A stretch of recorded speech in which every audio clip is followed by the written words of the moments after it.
Hello, I'm Dr. Marty Ross. In this video, I talk about how to deal with Lyme disease relapses. I also describe the steps you can take in the future to prevent a relapse from occurring. If you have any questions, click on a link that I have to a more detailed written article included in the description for this video. And don't forget to subscribe to my YouTube channel to keep up with my latest. Treat Lyme is supported by purchases you make through Marty Ross MD supplements. So when Lyme disease is done being treated, I call it being in a period of remission. And people do well for a long time often, or they do well for a short period of time. If you start having symptoms that come back suggesting Lyme, there's some basic steps you should take, and that I take with my patients. So first of all, if it is a Lyme disease relapse, I want to let you know that you're going to pop out of that medical problem pretty quickly. And in fact, when somebody has a Lyme relapse, if it is due to the Lyme germ, often you're going to be back to the good you were at after about 4 more months of treatment. So it's not going back into that 2-year average treatment hole that many people have to do when they first start a Lyme disease treatment. So the first thing I like to do when somebody has a relapse is I like to make sure that they don't have too many yeast in their intestines. In fact, 80% of the time that somebody comes to see me for a potential Lyme disease relapse, what I find is that it actually is a problem of too many yeast living in the intestines. Now, I know that may sound kind of far-fetched, but let me tell you why. So, when you have Lyme living in you, the reason you feel poorly is that the immune system overproduces a group of inflammation chemicals called cytokines. That also happens when you have too many yeast living in your intestines. The immune system sees those yeast and also makes too many cytokines. So when somebody starts doing worse, I'm looking to see what's triggering those cytokines. And in a person with Lyme, because they were on antibiotics and because of immune suppression related to Lyme, it's very easy to get too many yeast living in the intestines. So how do you know it's too many yeast? Well, I consider if a person has sugar cravings, do they have a lot of intestinal gasiness and bloating? Do they have skin rashes like acne that suddenly got worse? If it's a woman, does she have vaginal itching or vaginal discharge? Are there sores in the mouth? Is there difficulty swallowing? Those are things I consider. A person doesn't have to have all those conditions, but a number of them, and it can suggest too many yeast. If you want more detail about how to figure out if there's too many yeast, click on the link below this article for an article we have about how to diagnose yeast. And if you do have too many yeast and you're wondering how to treat it, there's another link below this article too, this video article that you can use to see if you have how to treat those too many yeast, okay? All right, second thing I consider is it a Bartonella or a Babesia relapse? And so to help figure that out, what I like people to do is look at the list of symptoms that suggest Babesia or Bartonella.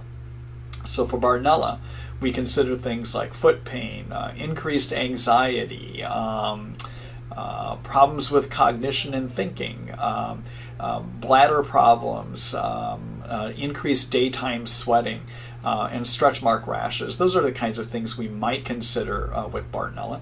For Babesia, I look to see is there a return of night sweats? Does a person have migraine type headaches? Is there air hunger? Is there racing or skipping of the heart? Do they have increased deja vu experiences? So I consider that. I don't do testing for those co-infection relapses because testing is really not that perfect, and figuring out if you have co-infection relapse is really about making a clinical assessment. In the links below this video, you can find an article we have about how to diagnose Bartonella and Babesia. There also is a link to articles on how to treat Babesia and how to treat Bartonella. The third thing I consider is it Lyme that has come back, okay? And the good thing about if it's Lyme, though, if it's just Lyme by itself, usually it's about 4 months of treatment and you're going to pop back out. It's not going back into that 2-year average treatment hole that many people find themselves in when they first start treating Lyme. So first of all, I look at yeast, I look at Bartonella Babesia, and if those aren't the problems, then I start looking to see does a person have similar symptoms to what they had when they had Lyme disease. I don't like to do testing to see if there's a relapse because I do not believe there is a reliable test. I do not think that doing repeat Western blots or checking something called a CD57 test really give true insights as to whether there is a relapse. I think we have to rely on symptoms alone. Now, if you do have a relapse of the Lyme infection, basically you're going to go back on a similar treatment program to what you did initially. And I usually like to look at what were the antibiotics that actually turned my patient around, or what were the herbal antimicrobials that turned my patient around. And that's where I'm going to start.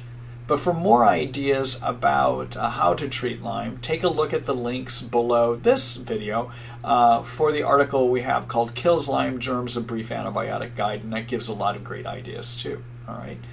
Now the fourth thing I consider when I'm treating somebody for relapse is what to do to prevent it in the future. And so we have an article called Finished that there's a link below here that includes a lot of steps you can take to prevent relapse, but I want to talk about two of those specifically. First of all, if somebody relapses, I want to work to boost their immune system.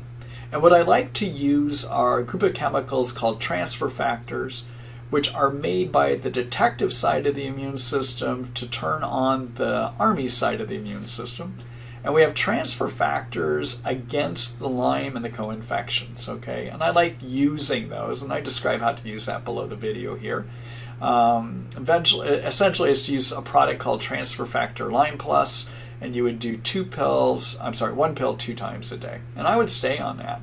The other thing to consider if you've been through a relapse is remaining on a single antibiotic or the herbs atoba bark extract and cat's claw at some kind of a dose to actually police the environment, to swat down those germs before they can come back again too. And if you take a look at the article called Finished and How to Prevent Relapse, again, the link is below this video. I give you further considerations and describe in greater detail about how to use those antibiotics or the herbs that I just talked about too to prevent relapse.